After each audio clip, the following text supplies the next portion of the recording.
Hi guys, Shelly Fitzgerald here with Sew Shelly Quilts.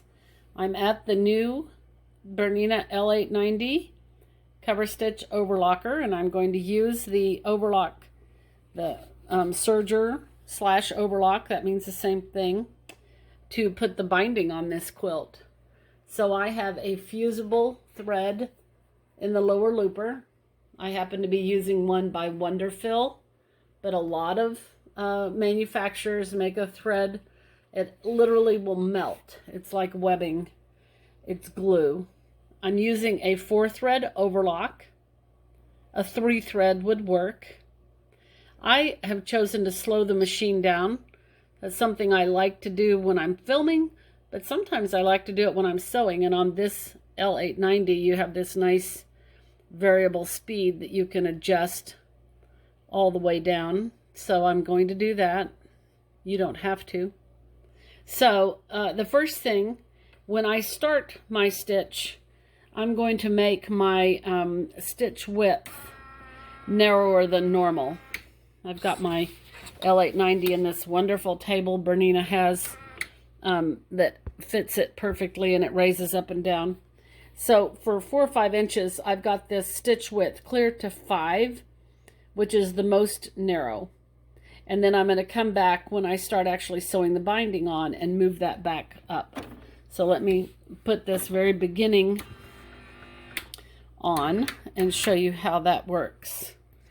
So I like to fold the original edge of the binding down at a 45 degree.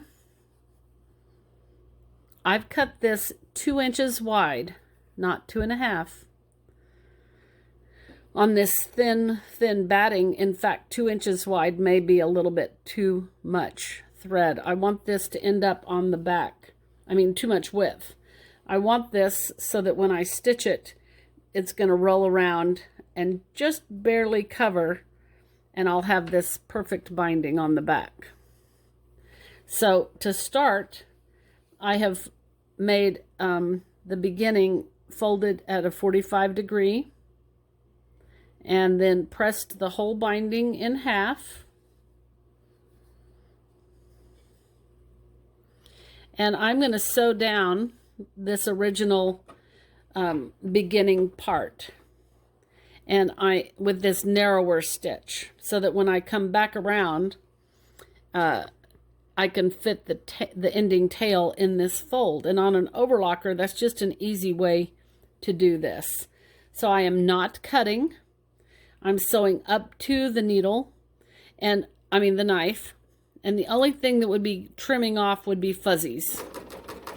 So I'm going to sew just far enough with this narrow cutting width that I can tuck that tail in when I get back all the way around. So now I'm going to make that stitch, that cutting width, back to my normal full 1/4 inch. So I'm going to get down here and just roll that cutting width up to 6. In fact, on this one, I know it's so thin, I'm going to go a little past 6 to about 6.25, in between the 6 and 6.5. So you just adjust that cutting width right there. And you'll play with a sample on your own to see how wide you want that original or this stitch to be.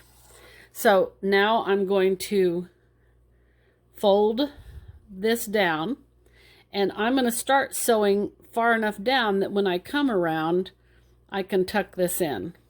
So I'm going to come down about right here and start. I'm going to raise the needles, use the freehand system, and bring my project in up to the knife, but not cutting through anything. Make sure it's all smooth. Got that beautiful clear foot so that I can see. And now I'm going to sew the binding onto the front. When I get to the corner, I'll show you the trick. On this clear foot works so nice. So here's the corner. And I'm going to take any kind of a marker. I happen to have a chalk liner here. And I'll just take anything that has a straight edge. This happens to be a BERNINA needle book, just a straight edge. And I'm going to draw a 45 at that corner just so that I know how far to sew. I don't want to sew past this line with the left needle. And so that line is pointing to the corner right there.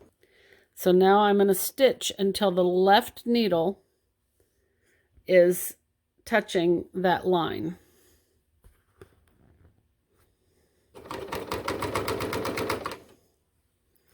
So when the left needle goes into that line on the fabric, and I can see that through this clear foot.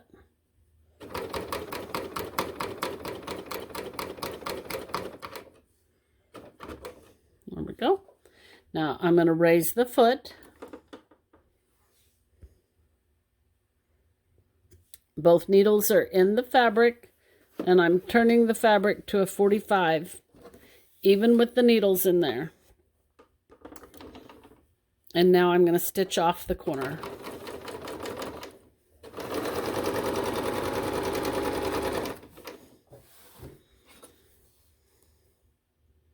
See how I was able to turn and stitch off to the corner? So that makes it really easy to turn this corner back on itself and make this miter. Okay.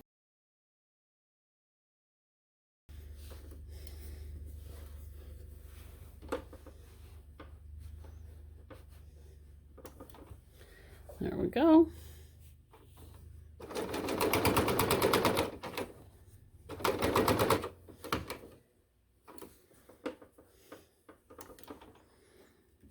Here we go at the corner.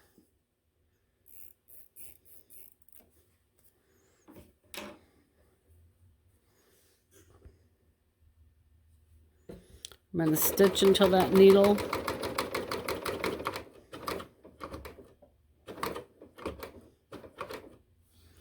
then I'm going to turn this at a 45, stitch off at a 45.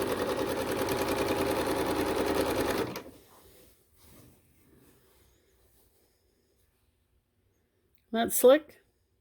Okay. So let me make this last corner.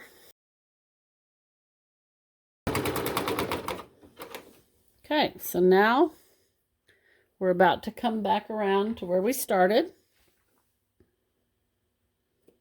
I'm going to cut off that original tail.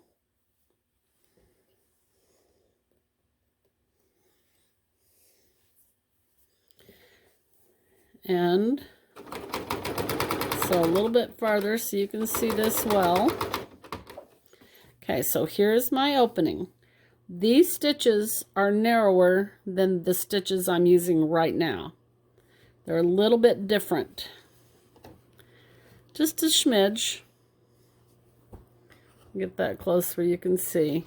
But that is kind of important. I've been practicing. And if this one is not narrower than this one, sometimes this one can show, and you don't want that. So go ahead and remember to make this narrower. Then I'm going to cut this, and I'm going to confirm that I cut it past longer than this so that it shows, it doesn't show or come out of there. So I'm going to put it, I'm going to choose to do it about a 1/2 inch, 3/4 of an inch longer right here.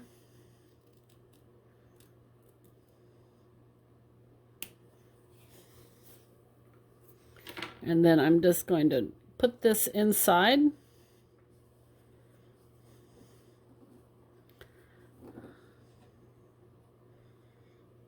And snug it up.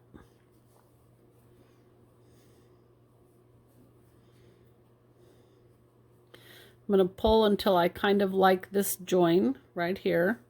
So I'm going to pull on this fold until I think that looks nice. And now I'm just going to stitch all of that down.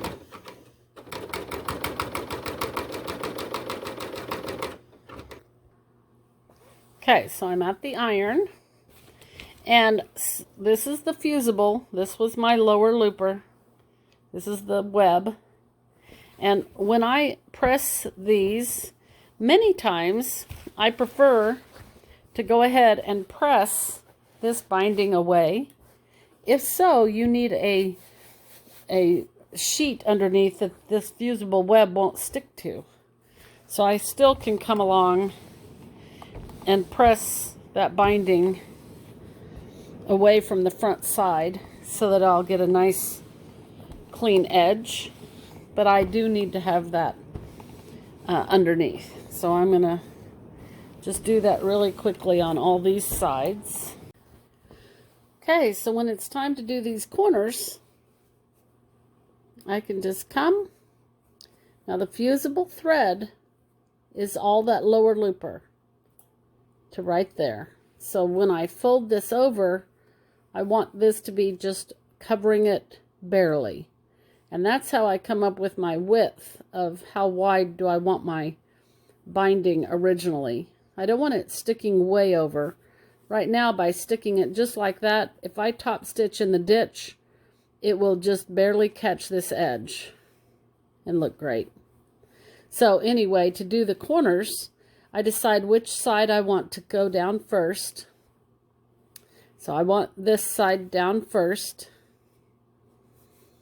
And because it's fusible, I can come in with my iron and go ahead and just hold that in position. Fuse the first side down. Of course, I'm careful not to touch the other. But by holding that a little bit, makes it easy now to fold the second side. There's the boiler on the Lorastar. See how perfect that's going to be?